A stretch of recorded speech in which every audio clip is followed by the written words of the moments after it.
Twice a week I work out legs. It's something that I have not done for years. I used to just kind of forget about leg day, to be honest. But doing legs is literally one of your largest muscle groups in your body. So number one, you don't want to look totally unproportionate as far as, or disproportionate, I guess it would be a better way of sounding professional. The other big reason for doing it besides the disproportionate look is that that is a very good way of, when you build muscle in a large muscle group, you burn a lot of extra fat. So if you're trying to trim any excess down out of like the love handle area or anything like that, it is not necessarily something, and it's been disproven an awful lot when people are like, oh, I want abs, so I got to do crunches. Building strength in that area, making the muscles bigger, is by tearing them, but then showing them off is by removing fat. You can work out calf raises and doing deadlifts and exercises that has nothing to do with your abs, and yet if you have muscle underneath there and you can feel it, but yet it's just covered with flab, you will force your body to burn the excess calories that you've stored by making fat and use it to burn away. So you can melt away and have abs by doing something that's not abs, if that makes any sense.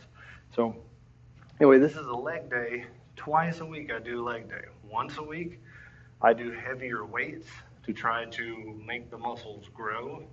And then the other day of the week, I try to offset those by at least 3 days. I do work out 6 days a week. The other day, I try to do things like endurance.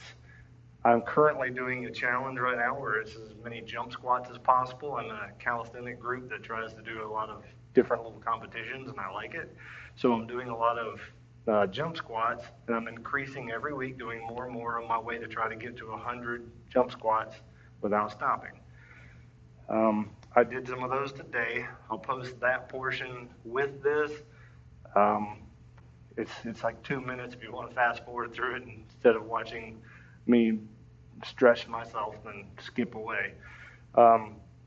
This is something else I'm doing on that same day. I've already done those to test what I was doing. The rest of the day, I work out for roughly an hour, hour and a half.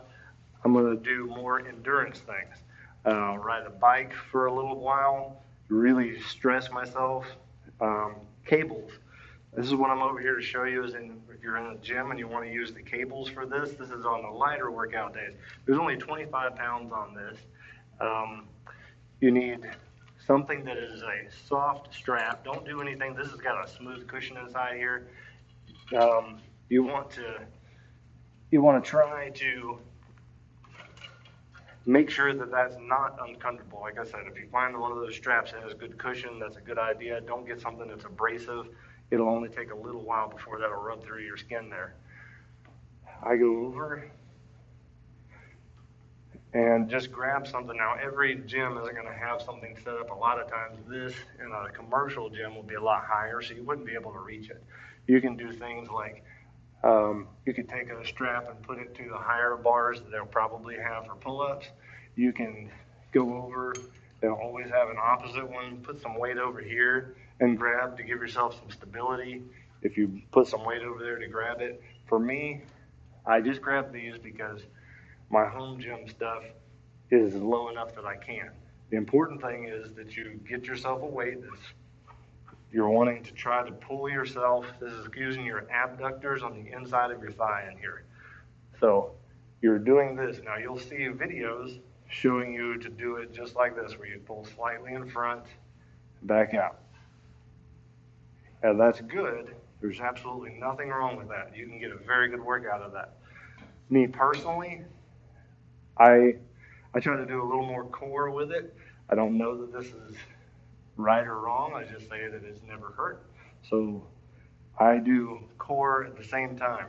You'll see me let my hip actually sway, and then as I do it, I will move my hips so my hips actually move with the movement.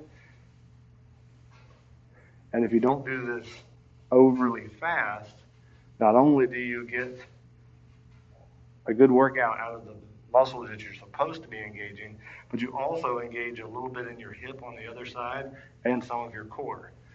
So again, it should look like this. I am swaying my hips on purpose. And then, obviously, you switch out.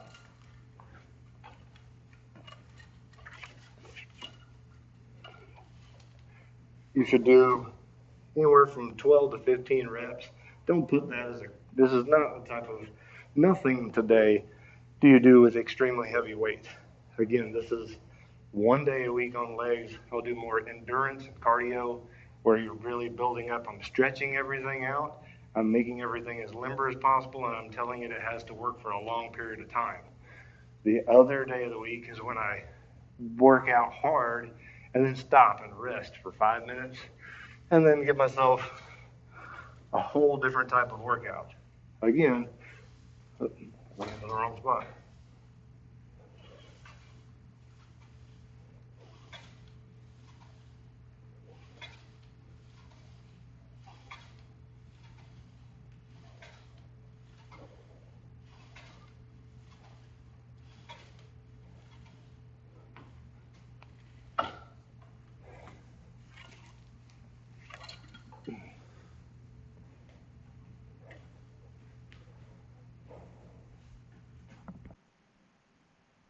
I just watched my video from yesterday doing my jump squats, and I just wanted to comment that my form was not that good, and I was trying something different. So post that anyway so that you can see it. But what I was trying to do was, I thought maybe if I used my Bluetooth speakers to listen to some hard rock music and zone out, and I didn't count. I wanted to see if I just pushed myself and I didn't know how far I went. And I just thought about the music, and I just thought it would be a clever way of doing it. But realistically, that made me not focus on form and the way I was doing it, and instead made me focus on the music, and I just kind of did that as the side thing. That works whenever you're doing something like the bike. Apparently it doesn't do that good on the jump squats because it's also something I haven't been doing for very long, so my form isn't there, my muscle memory isn't there. I really needed to focus.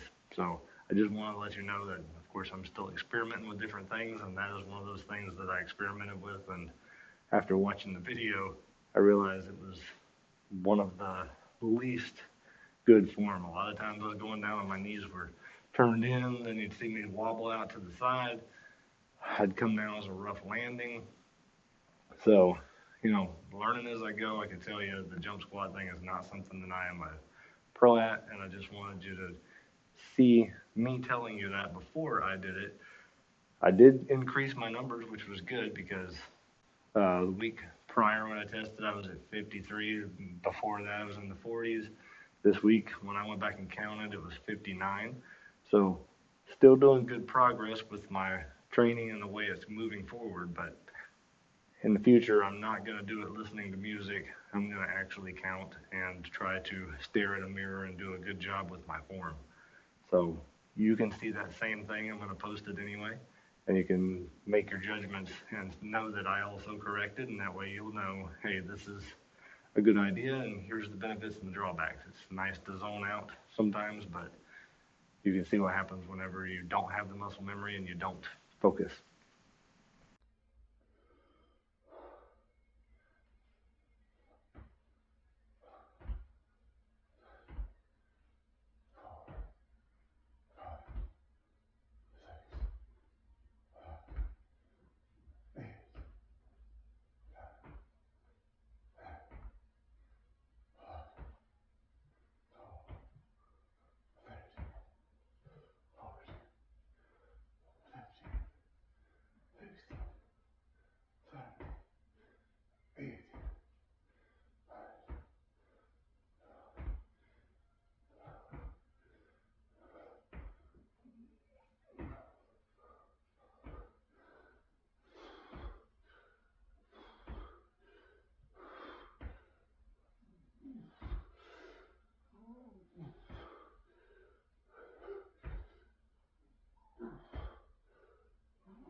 Another really good one to do is any type of bike. If you want to do the bikes that try to engage your upper body with it, it's up to you depending on how you're feeling. I do plenty of arm stuff, and since this is literally, I've been toting a chainsaw around trying to do storm cleanup because Hurricane Helene that just struck.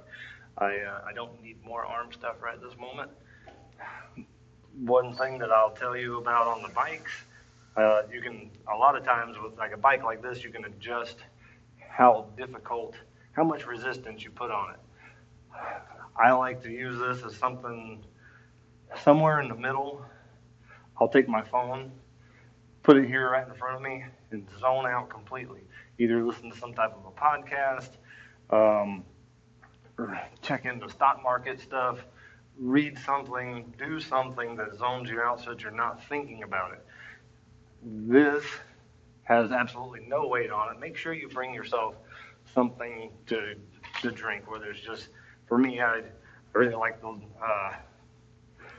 little drink stuff that I mix up in there. I can show you all sometime what I actually do mix up to drink every time I'm doing a workout. But again, just have something to drink because you don't want to stop your workout in the middle because you're thirsty and then walk over.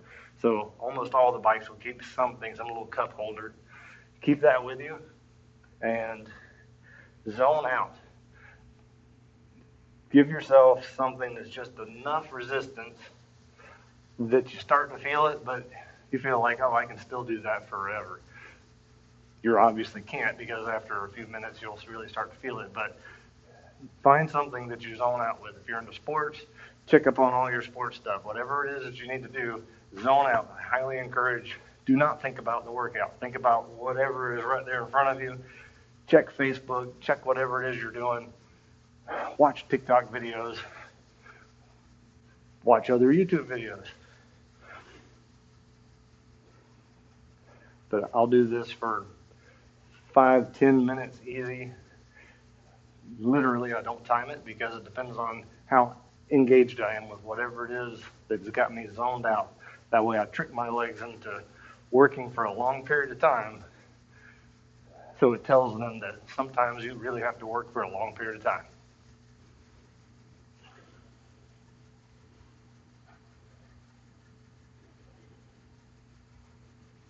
All right, if you guys have watched very many of my videos at all, you'll know that sometimes I do some crazy stuff. As all my friends that work out in the gym and different things over the years have always made fun of me, especially my wife, about coming up with Bobby workouts.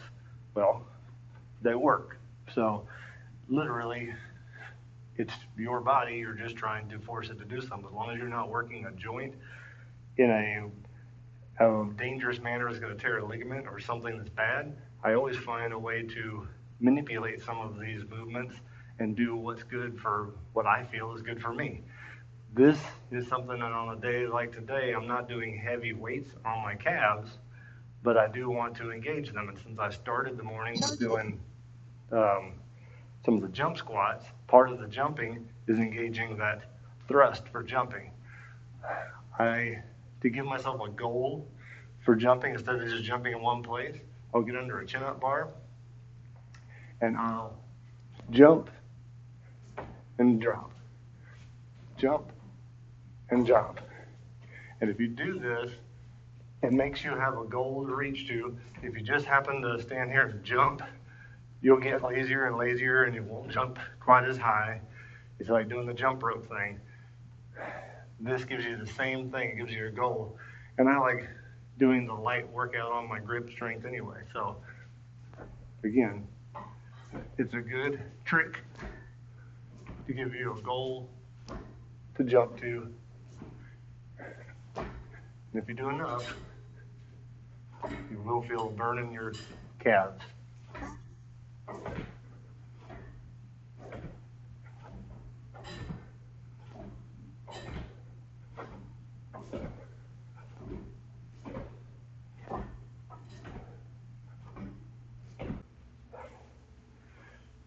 Today is an important day to try to do your stretches. If you find anything that you can get your leg up on, depending on your flexibility, I am not an overly flexible guy.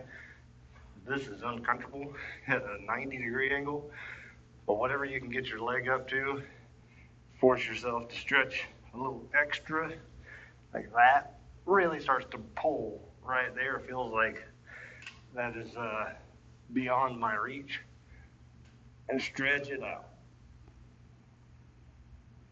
If you hold, I don't generally count, but if you were counting, it should be a count of 8 to 10 seconds.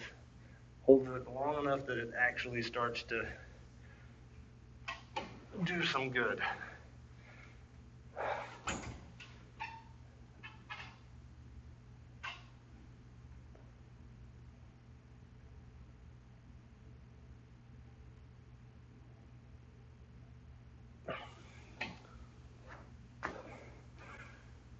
Stretches are very important when you're doing a large muscle group that you've been working to try to push as hard as possible for endurance. They'll tend to try to tighten up a little bit more. You really need to pull them extra to make sure they don't tighten up so much on you that you can't actually walk later during the week.